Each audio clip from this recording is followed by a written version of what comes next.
This is Daily Blast Live. We're talking about what you're talking about. Get real. You all ready for this? Mm-hmm. Dun dun dun dun. No. Y'all, just stop. This is a sham. Welcome to DBL. How's everybody feeling on this Thursday? Wonderful. Awesome. Thank you for asking. How are you? Loving these outfits. I like it. Erica's on one. I like it. You guys are matching very nicely. We're going to a discotheque later. We are. I could see it. That's not a discotheque. Oh. Yeah. Yeah, it is. No, it's not. Okay. Discotheque I was is doing more Staying like, Alive. More Staying Alive is discotheque. I don't know music. But you're honest. Sorry. So nobody's watching, but here's some news. All right. So last night, guys, some sad news. Bob Saget's family revealed his cause of death, of course. Authorities say Bob died of blunt force head trauma after he accidentally hit the back of his head on something. Thought nothing of it and then went to sleep. No drugs or alcohol were involved. Bob, who was 65 years old, was on a comedy tour when this all happened, and a lot of folks speculate that it may have been a heart attack or stroke, which it was not. I have two thoughts to this when I just want to put this out there right away. One, I feel like it's sad that his family has to do this to show that there was no drugs or alcohol involved. But two, he's also like kind of a comedy legend, and people want to know what happened. He's our dad. Right, We grew up with right. him. They said his family came out and said so many people came to us saying what he did changed, like stories that changed their lives. We feel we owe it to them to at least have some closure because we're kind of all in this together, finding it out. And it's so like sudden and weird and random, but it happens to adults, and TBIs or traumatic brain injuries. Remember Natasha Richardson in 2009 on the ski slope? Yeah. She was talking out loud, laughing right after. She gently hit her head on a bunny slope, and then 2 hours later in the hospital, brain dead. So really look out for a persistent headache, weakness, numbness, repeated vomiting, or slurred speech. It's called talk and die syndrome, and it's really, really scary. Yeah, when I heard it, it made me think about Gary Coleman's death. I mean, he had a TBI as well and passed away. And Tori, you described it as weird.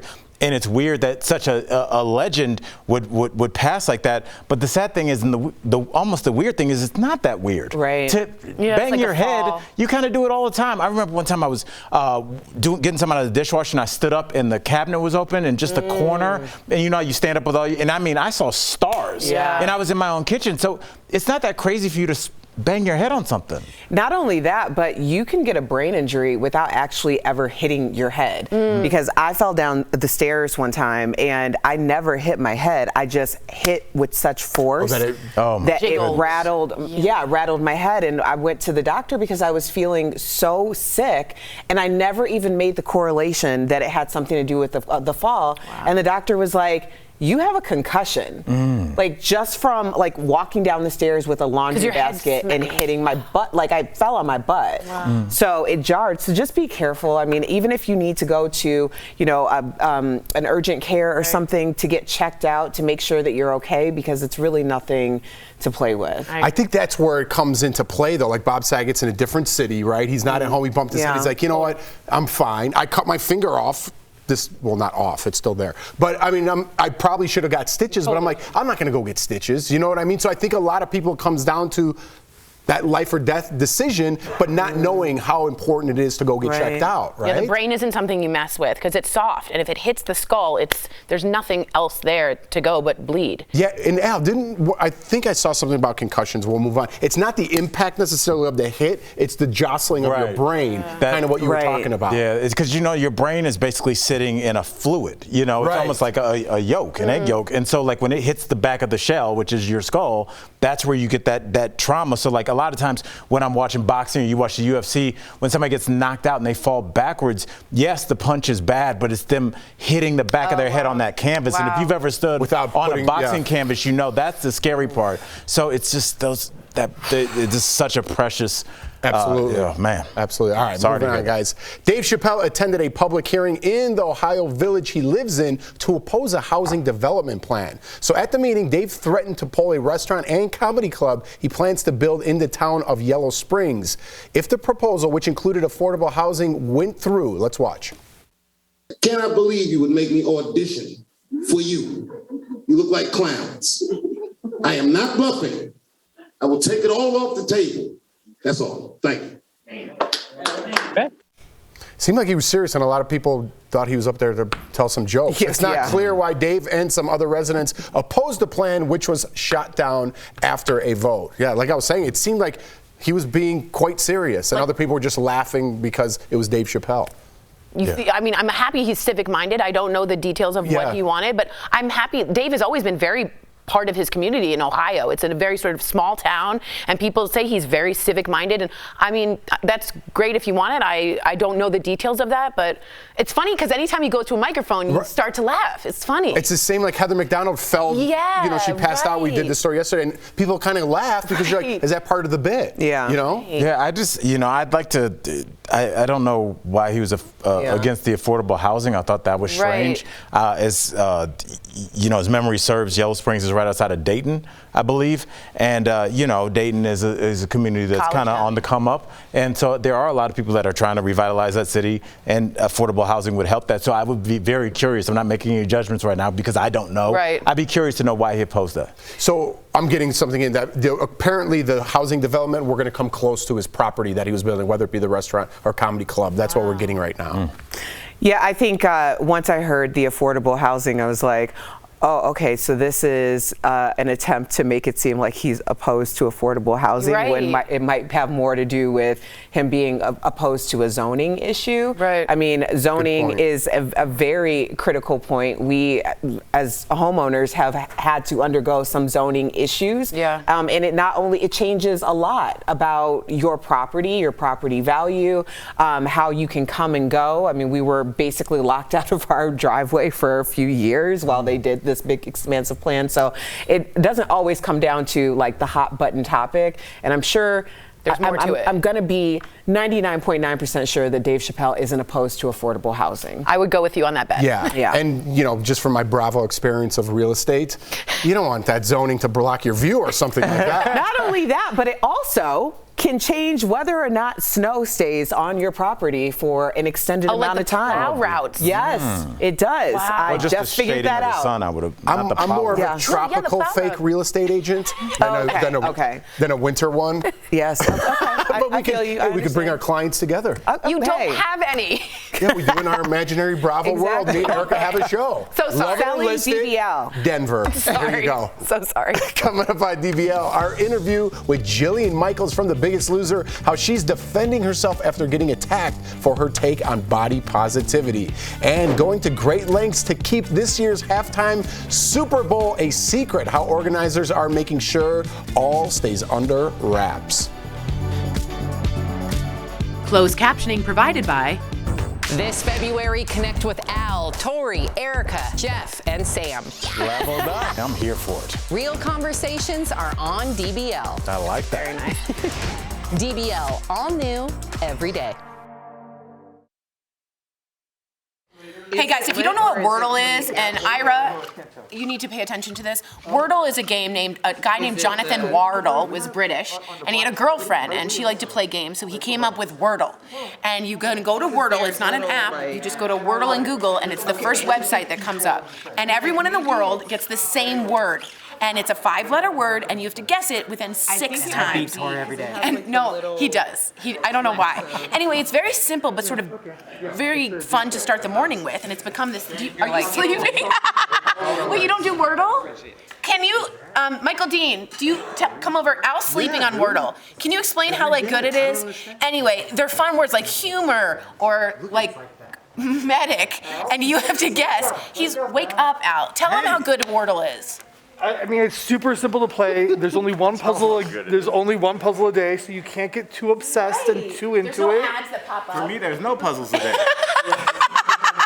And by the way, the New York Times just bought it for $1 gazillion, so soon there will be, I'm sure, you need to pay. But Jonathan Wardle started this for his girlfriend, this little British chap, to make a game for his girlfriend, and it's gone viral. And every day at around 12:10 a.m., Wordle is trending because people wait for midnight for the next Wordle game. Isn't this that show?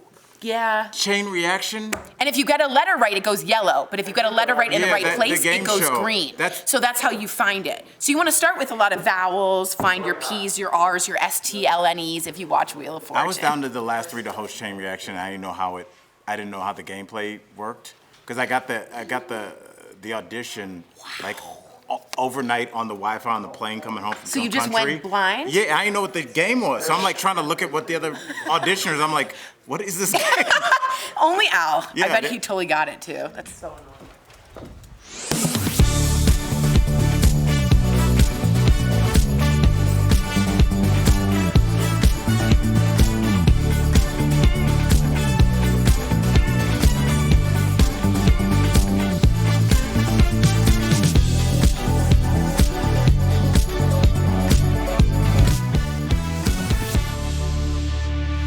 Welcome back. Rehearsals are underway for the Super Bowl halftime show. Al, how they going?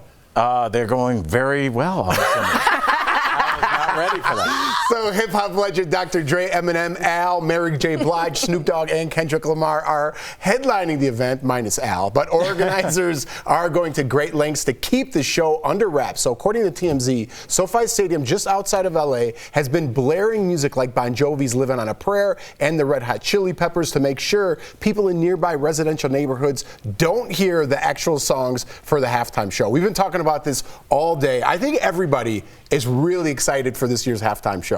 Yes. Yes. Yeah, it's basically like, oh, did y'all know that there's a football game happening in the middle of this concert? That's where we're at. That's where we're at right now. It is. It is. And I mean, we've been speculating. Yes. We have so much speculation. Me and Al, that's why I said Al's part of the show, because we kind of got it locked down, Al. I think we know. Should we drop some surprises? Some surprises we think. Yes. This is the DBL we think. Obviously, I was brainstorming with our lovely Lindsay over there, and I was saying because Mary J. Blige is going to be there, she's definitely going to do You're All I Need, which is a tandem with Method Man. So I'm expecting a Method Man sighting. I'm calling it right now. All right. So yeah. So anybody else have any? I heard speculation of holograms. Now, holograms like maybe a Tupac, which would be very exciting for some, controversial for others.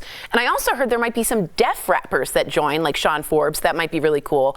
But I think it's really interesting because our age group, this is so prime for our age group. This is our childhood. Like, this is the soundtrack when I tried to be cool. Like, this is a lot of people's dreams come true to hear this, really. It really is. Even if you don't know music like me, you know this. Oh, of course. No. This is so mainstream that, I mean, it unites so. Yeah. It unites so many of us. I think that there are going to be more people who are betting on what songs are going to be played during or performed during the halftime show than the actual game. I disagree with that because there's a lot of betting going on during the Super Bowl. There's going to be a lot. If you were to bet on who's going to be there, is there a person that you'd like to see pop up and be like? I'm not really.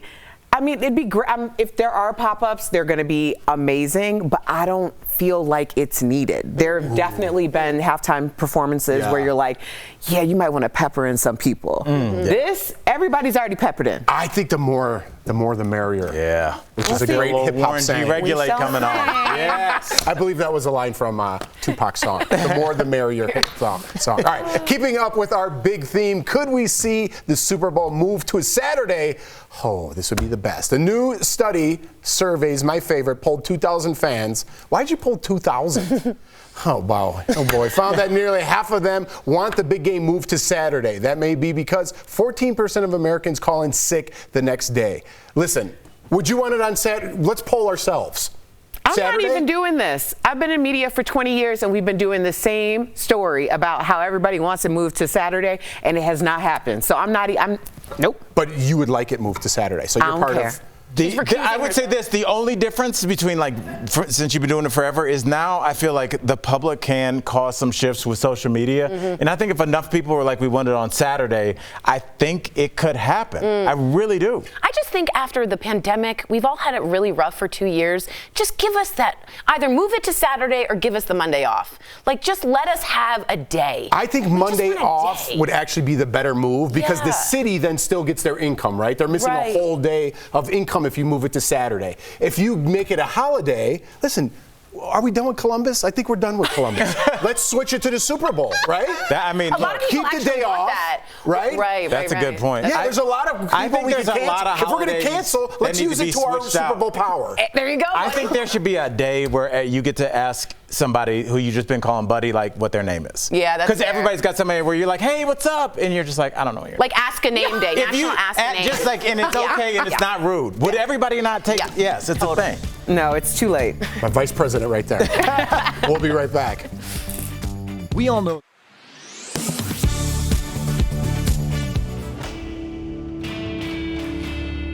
If you're following the Olympics on social media at all, then you've probably seen comedian Leslie Jones's tweets. She live tweets her reactions to many major events to her 1 million followers, racking up hundreds of thousands of views. But soon after Jones began tweeting about the Beijing Winter Games, she claimed NBC was blocking her videos and told fans this would be the last Olympic Games that she would live tweet. So let's verify. Can your social media posts be blocked for posting Olympics content? Our sources are NBC, online cease and desist tracker Lumen, Olympic athlete Tiana Bartola, and the International Olympic Committee. Every major sporting event, whether it's the Olympics, the Super Bowl, World Series, or anything else, sells the rights to broadcast and stream the games, and companies pay big bucks for it. NBC spent almost $8 billion for the exclusive U.S. TV and digital rights for the Olympics from 2021 through 2032. These rights are a major funding source for the IOC. Both NBC and the IOC are serious about protecting those rights, including enforcing how others use their footage across platforms. In fact, you may have noticed we haven't used any video of the Olympics, only still images that we have permission to use. The IOC and NBC often file takedown notices against social media companies that host content from users that violate the rules, as do other entities that pay for or own exclusive rights. This journalist tweeted a video of NBC's coverage of the opening ceremony. Twitter then disabled the media after it received a cease and desist notice, according to Lumen. 2016 gold medalist Tiana Bartola tweeted that she ended up in Facebook jail after posting Olympic content. So it's true. Your social media posts can be blocked for posting Olympics content. Welcome back. She was the muscle behind major weight loss transformations on The Biggest Loser, and her tough love approach continues to get results. Earlier, we spoke with fitness trainer Jillian Michaels. Have a look.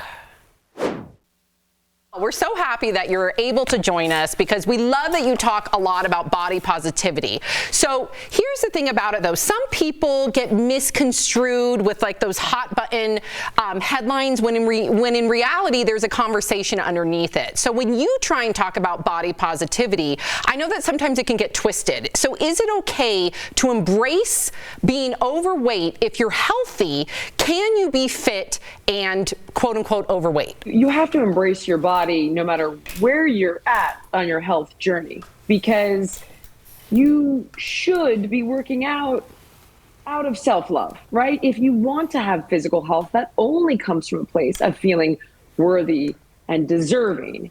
Now, if you're asking me to deny science, that I'm not going to do. Right? Every human being is valuable. Beauty is in the eye of the beholder. But if you're asking me to say, yes, it's perfectly healthy to be 50 pounds overweight, 100 pounds overweight, that's just not true. It's like saying that the earth is flat. And in fact, the reason this matters is because we do want anybody and everybody to be around as long as possible, regardless of what size pant they wear. So how does it make you feel when the next day we have this conversation, but the headline is Jillian Michaels is not body positive? How does that make you feel? You know, I've been doing this for such a long time. And I think once a person is a villain in the media and it gets a lot of clickbait, you kind of can't escape it. I don't even know where to go from there, because I got to be honest, you've been dragged a lot, and I can't say I didn't do some of the dragging, because there have been some hot topics that you've spoken out on, and we all can relate to that because we speak out about everything, trending, breaking news, so we're all susceptible to a good dragging. So I'm just curious, how do you actually accept the dragging? Because people come really, really hard for you. Like, is there like a therapy session? What's going on here? Honestly, as much as people come and do the dragging, there are just as many people that will say, thank you, I did your workouts and I lost 50 pounds. Or I listened to what you said in this video and it totally turned my health around. So it's just part of being a public figure. I'm also not the kind of person that is afraid of telling the truth in my area of expertise. I'm not going to come out and talk politics with you. I'm not a politician. I'm not an economist. I'm not going to step outside of my lane. Fitness and nutrition that's my lane. I mean, I'm a certified nutritionist. I have multiple fitness certifications. I owned a sports medicine facility. I'm a black belt. I've been doing this for 3 decades. I have, I would say, as much authority, if not more than most, to speak on these subjects. So I'm not afraid of people's opinions because I can pretty much refute them with facts. Good for you. Yeah. And I mean, not only do you have facts, you have a new fitness app. So let's discuss that. I want to know all about it. It's changing the game. So talk to us about this fitness app. Well, the idea behind the fitness app is looking at the landscape. Most people have 10 plus health and fitness apps on their phone, right? They've got the meditation app, the sleep support app, the fitness app, by the way, multiple fitness apps, running app, yoga app, the lifting app for the gym. It just goes on and on and on, the meal planning, the calorie tracking.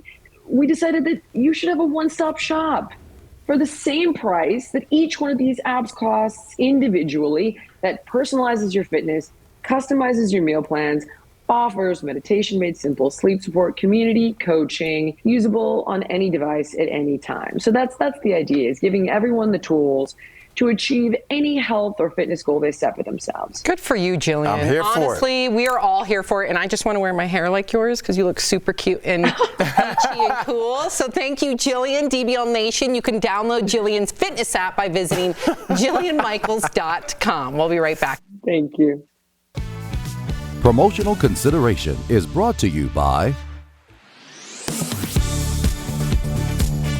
Winter Olympics, nearly half of the sports required the use of snow. After all, what's skiing without the feeling of fresh powder? Chinese government officials are touting the snow this year, especially since nearly all of it was artificially created. That's led to numerous headlines blasting China for its reliance on snow-making equipment to host the games. So let's verify. Are the Beijing Winter Olympics relying almost entirely on artificial snow? Our sources are the International Ski Federation, a study on artificial snow by the Sport Ecology Group, and Noah Malich, an associate professor of geography at the University of Colorado Boulder, who's an expert in snow hydrology. Using fake snow is extremely common in winter sports. 95% of ski resorts use it, and the International Ski Federation explicitly permits its use in competitions, like the Olympics. In most cases, fake snow supplements the real stuff, like during the 1980 games in Lake Placid, New York, which were the first Olympics to use it. Although Malich and the Sport Ecology Group say the reliance on fake snow is increasing, making it more than 80% of the snow used in the Sochi and Pyeongchang games, and now nearly 100% in Beijing.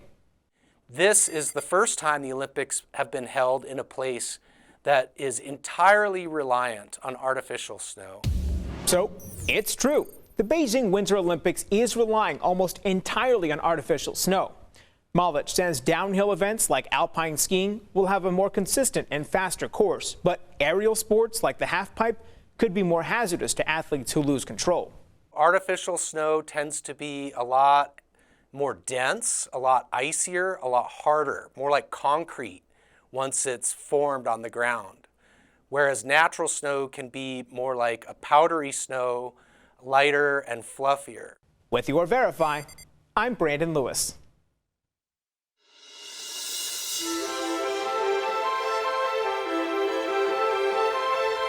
ice dancing, and pairs figure skating. They both have music, sequins, and couples performing while trying to remain in sync, but they have different rules. Here's how you identify one from the other. Pairs figure skating is just like the men's and women's singles competitions with jumps you're used to seeing like the axel or lutz. Partners skate next to each other and perform identical moves, or they may skate at a distance and mirror each other. Males can lift their partner and hold her over their head or even throw her in the air for spectacular twists. In ice dancing, the focus is more on musical interpretation, dance patterns, and step sequences. There are no figure skating jumps, and the couple is physically connected most of the time. Some lifts are allowed, but not the big ones you see in pairs. Both events have a short program focusing on required moves and a longer free skate performance.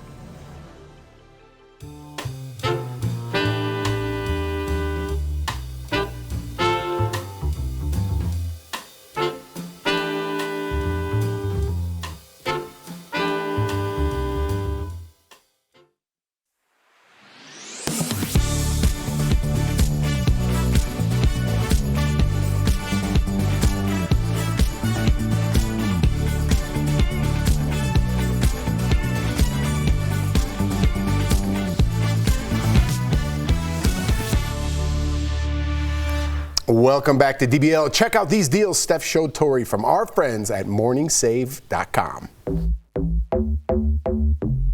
All right, Steph, what do you have for us today? Hey, Tori, and hi, DBL Nation. I've got some wonderful products and even better deals just for you, and I can't wait to share them. First, we've got the True and Tidy True Clean Spin Mop System. Wow. So this deal includes one spin mop, one 2-chamber bucket, and 2 micro scrubbing mop pad fibers. So normally this is $70, but we've got it, Tori, for only $34, which saves everyone at home 51%. Now, Tori, this deal is the perfect solution if you have scrolling neck from constantly looking down at your phone or computer. So it's the RBX Pulse Massaging Wireless Heated Neck Reliever. So it's normally $90. It's pretty pricey. Kinda rich, yeah. But we've got it for only $29, saving up to 68%. Now, Tori, this is so chic. We've got Imperia vegan leather crossbody with front pocket. Nice. So this deal includes one crossbody bag available in 10 different neutral compatible colors. Normally this is as much as $59, but we've got it, Tori, for $19, saving up to 68%. Last but certainly not least, we've got a 2-pack of Simply Tech Lumi Sound color changing LED bulb speakers. Whoa. These are seriously so cool. Now, normally these are as much as $80. We've got them for $25 for 2 of them, saving you guys 58%. Head on over to morningsave.com, y'all, to snag these amazing deals at the lowest prices. You can even visit morningsave.com right on your smartphone. Thank you again so much, Steph. We appreciate you. All right, so it's only Thursday, but tomorrow we got to give out our Super Bowl picks, huh? Little scores and picks. Yeah, we were talking back here and we were saying the Bengals are sort of the underdogs. The Rams are looking good, but what's going to happen? Who do you bet with? I love her description. It's like if Agatha Christie was doing the Super Bowl. The murderer was. Who do you choose? Here's my pick so far. Whatever Tori picks, do the opposite. Absolutely. See you guys tomorrow.